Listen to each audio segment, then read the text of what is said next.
today's workshop, we're going to learn how to remove wax from furniture and prepare the wood for staining.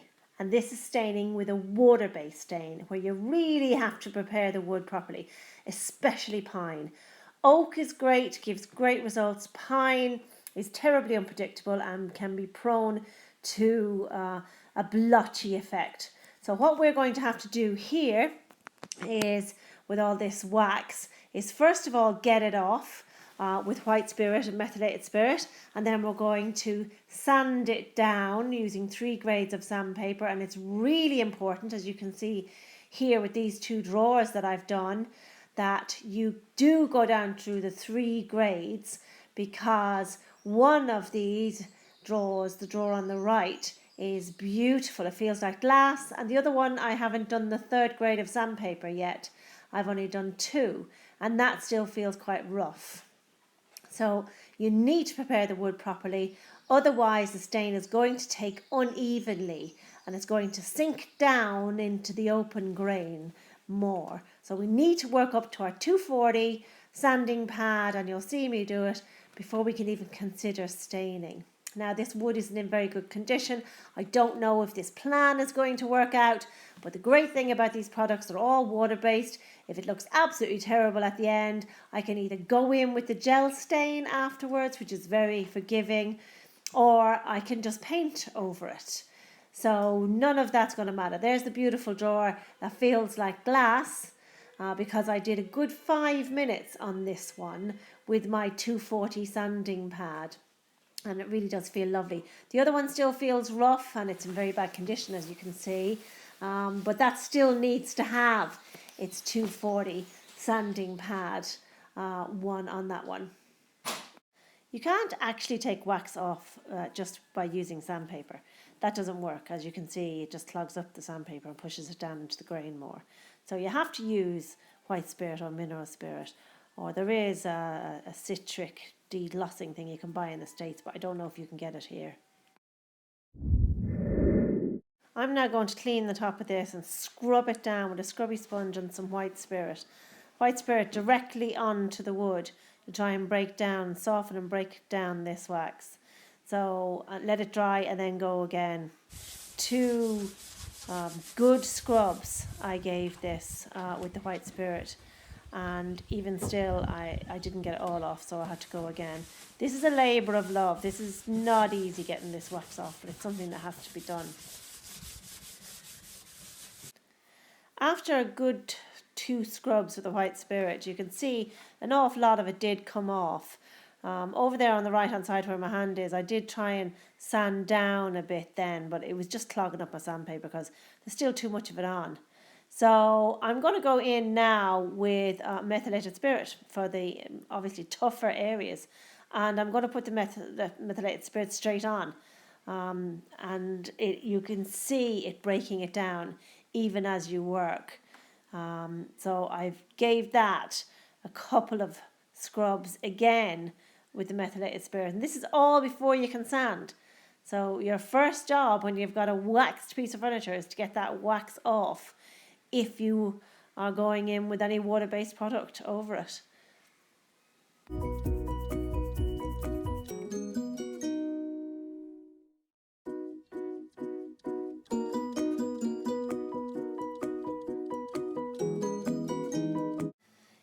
In the end, I decided to soak up my J-cloth in the methylated spirit and actually lie it down and let it soak in to the worst affected areas right along the centre there, where I just could not scrub that wax off. So I soaked the J-cloth, laid it down on it, pressed it down and left it there for about 15-20 minutes, and that seemed to do the trick. While I'm waiting on the top to dry, I'm going to work on the drawers here, and I'm going to seal in the wood before using the stain. And for this I'm using a Danish oil. You can use this, or you can just use your high performance top coat if you have that, and you probably have if you're going to stain and you want a nice sheen over it. So using your high performance top coat now would seal in that grain too and stop the stain going on unevenly, in case you haven't done a really good job on the sanding. So one coat of this rubbed on, and please make sure to allow it to completely dry so that it looks like it's not on there at all and you can't feel it before you go in with your stain. So there's my 2 drawers done. A bit of work in this, but I think it's going to be worth it in the end, and it's worth putting the effort in for a really good finish. Now I'm going to sand the top with 2 grades of sandpaper using my mouse sander, the coarse down to the medium of 180, and then of course I will move on to my superfine sanding pad. And this is the important one because you need to make sure you close the grain again after opening it up with the coarser ones. This is before you go in with the Danish oil or the high performance top coat to seal. So here I am working my way through the sand, the coarse and the medium with my mouse sander, and then I'm going into my superfine sanding pad. Now you'll really feel a difference with the superfine sanding pad because you're going to feel the wood go from quite rough to really, really smooth, and you'll even see a difference. And this is what you need to get before you go in with the stain, because this is going to stop it getting blotchy. And this is the one step people seem to miss out on quite a lot. So get it nice and smooth, close the grain, and then we'll be ready to either seal it with the high performance top coat if you have it, or Danish oil, whichever you have. And now we're going to seal it. So again, we can seal it with the Danish oil or the high performance top coat. Now I'm going to use the Danish oil because I happen to have it here and I want to be able to show you the 2 different types. So I'm just going to rub a nice light coat all over the top. And I'm most important, I'm going to make sure to let it dry and be absorbed into the wood before I go near it with the stain. So you can see me just rubbing it in well there, all the way across, and make sure I cover all the grain. This or the high performance top coat, whichever is easiest for you and whichever you happen to have in your cupboard. And very important, don't forget your sides and your edges. These in particular really do need sealing and locking down as they can take colour in much deeper. Okay, now we're ready to stain, and I'm going to use an antique oak, which is actually quite a pine colour. So this is only going to refresh these really. I don't want to darken them. I want to keep the character of this old piece. I don't want to change it completely. So I'm just going to rub on a coat of antique oak. And as you can see, it's actually it looks like it's just refreshing it, doesn't it? It's lovely. I'll see what this looks like. As I say, I want to try not to darken everything. So let's try and see what this looks like. And if it looks terrible, all we have to do is go in with a darker stain. So there's one. And then move on to the second drawer. Now the second drawer looks a slightly different colour because the wood is slightly different. It must be of a different age. It's still pine, but it must be older. So I'm going to rub on the stain on that too.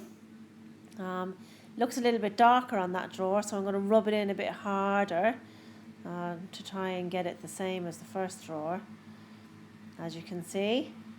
And rubbing it in a bit more there. And we'll leave them aside to dry, and we'll go back to the top. One note on this, you see all these gouged out areas in this poor little drawer. They're not going to be hidden with stain, so you have to be able to accept them if you're going to stain. If you want to paint these, you can of course fill all that area and then paint them, but I'm going to accept them because I think they're part of this piece. And it's a shame actually, because the other drawer is so perfect. One perfect drawer and one completely knackered looking drawer, but sure, what can you do? Moving on to staining the top now, and this should take quite well, seeing as we have prepared it so well. So once again, I'm using my sponge.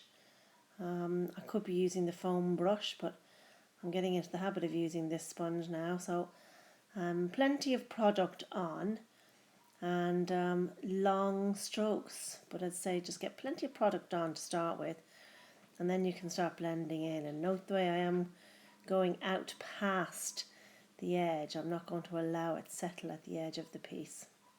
And it looks like our sealing with the Danish oil really has worked, because this is the best and most even I have got a water-based stain so far. So I will be using that Danish oil to seal pine, raw pine, in future again, because this is looking really good. Don't forget about your sides and your front. And if you want to move to a small foam brush at this stage, you can.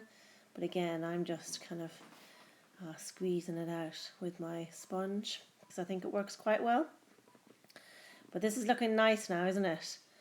And it's really refreshing the wood and keeping it a pine colour. It looks like a nice waxed pine instead of the disgraceful waxed pine that we had at the beginning of this tutorial. But yeah, this is going to be good. I'm going to go and give it a second coat when this one is dry, and then we'll move on to the high performance top coat. Remember what it looked like at the beginning? A terribly rough waxed finish. Well, here it is now. 2 coats of antique oak, 2 coats of gloss finish, and now it's durable, you can clean it, and it's a much more classy finish.